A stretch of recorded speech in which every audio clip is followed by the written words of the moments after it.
Reminds me of a story from the good old days. Oh, Here we have a classy, refined Italian drink. yeah. But things weren't always that way for us, were they? No.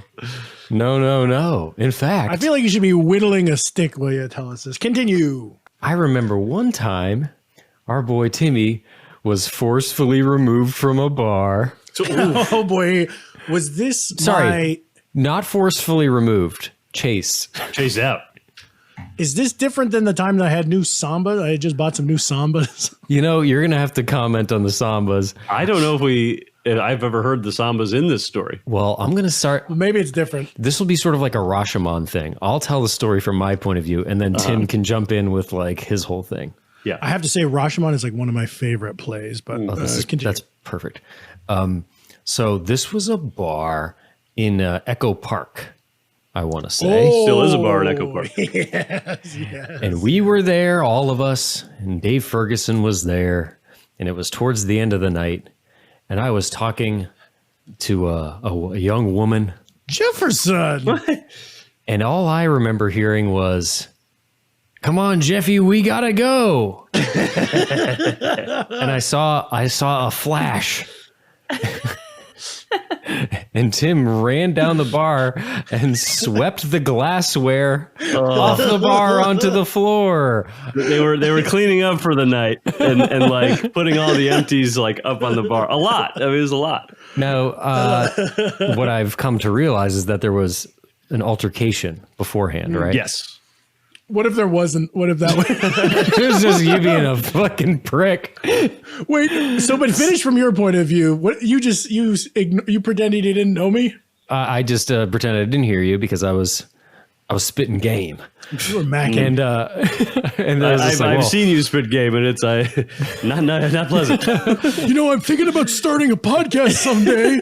It's awkward. Yeah, and I don't need any help or distractions from my friends who are getting into tiffs with the A lot of staff. people thought Greedo shot first, but I have heavy evidence that that's not the case. Well, the night did not go my way, but I do remember driving around on side streets after the bar was closed looking for Tim. Yeah, Tim ran up into the hills, and the bartender the bouncer chased you. Yes, so He chased you through the neighborhood. Tim, take us through your account.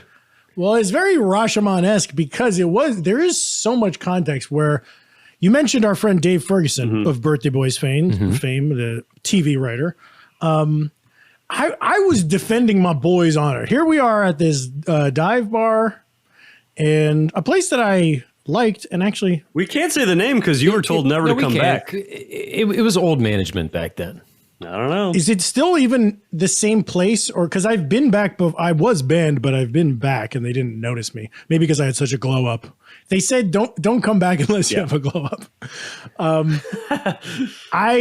So you know when you're at a bar and it's the end of the night, it's after last call, they're closing down, and you know when the guys kind of are like, "Get the fuck out of here, we're closing down." And hey, I worked in food service for 7 years, so I know what it's like to be at the end of a shift and wanting to get home. But some bros tend to get a little aggro at the end of the night. But it was a very chill night, and then when they started to say, "Hey, everybody, we're closing up," some bartenders were totally normal. Yep. "Hey, we're closing up. Can you guys finish your drinks and let's move out?"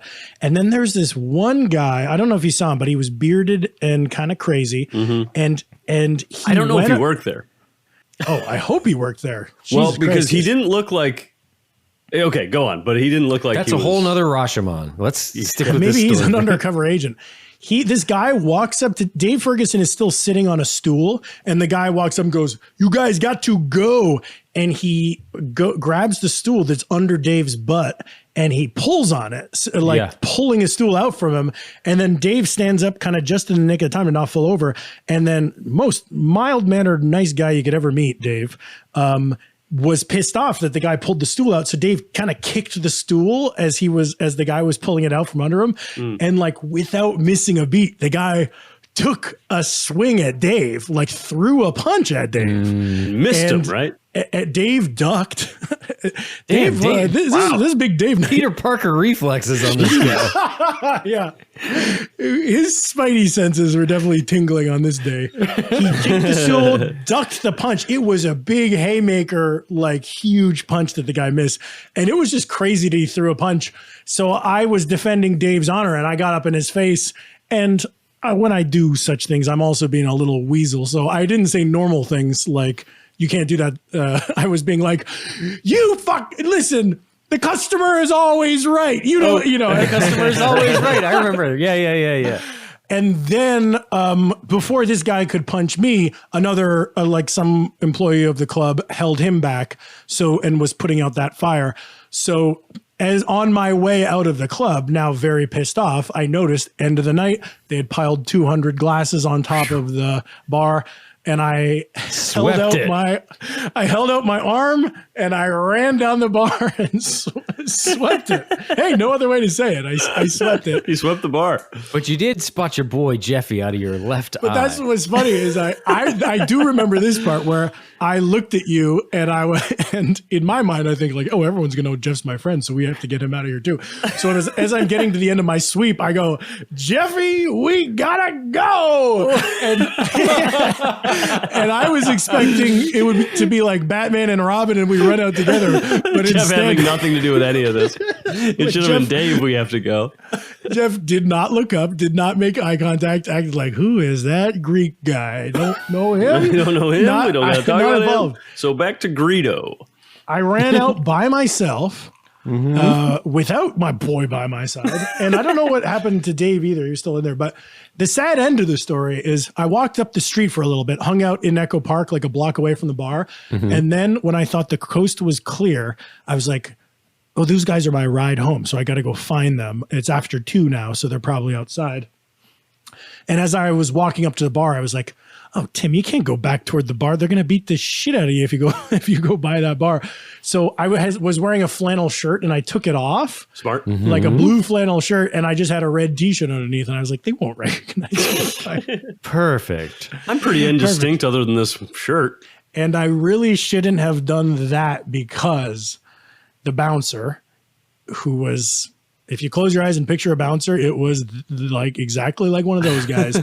Was looking for me and he saw me and he was mad to see me. He was like walking through the neighborhood looking for me.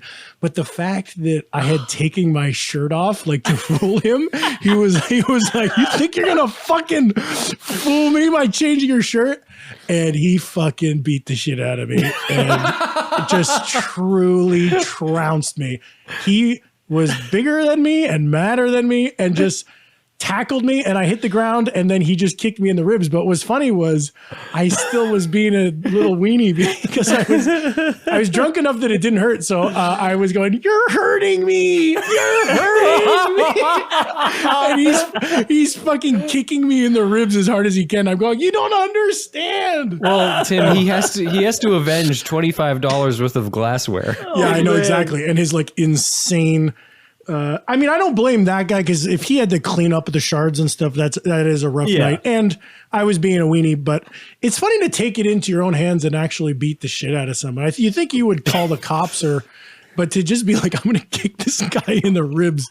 And it was that funny thing. I never felt any pain until the next day. And then I woke up and I was like truly pummeled and all black and blue, but it didn't hurt at all on the very night. I do remember when we were sort of like cruising the nearby streets, and we did find you, and you were up on your feet, and you got in the car, and we went home. But I don't remember it. You were like, that bouncer kicked the shit out of me. Yeah, literally, because he didn't punch my face, so like I didn't have any there was no blood or anything. Yeah. He tackled you down to the ground. He's not trying to injure you. He's just trying to teach you a little lesson. He did what I did to the glasses. Like he ran at me with his arm out and like knocked me down with the arm and I went down. So did he said don't come back? Yeah, he amongst some expletives. Sure. Oh no. A few 4-letter words were thrown about that night. Yeah, he said don't come back, and then I was scared to go back, and then it's got a whole different vibe these days, and I go back a lot, and I like it. It's been 10 years. So when he was done like kicking you, was he just like, okay, don't come back, and then like walked away, like. Yeah. I mean, he won. Because if you weren't fighting back and he's just kicking, then it's like, all right, I'm not just going to kick this guy to death. Yeah. I don't think he wanted a murder on his nobody record, but he fully walked back to the bar like, I just beat the shit. Like, that's what was so weird about it. Is I haven't really like been in fights, so it was weird that it was such a like on paper like. I got the shit kicked out of me. Like he just beat the shit out of me for like a solid minute.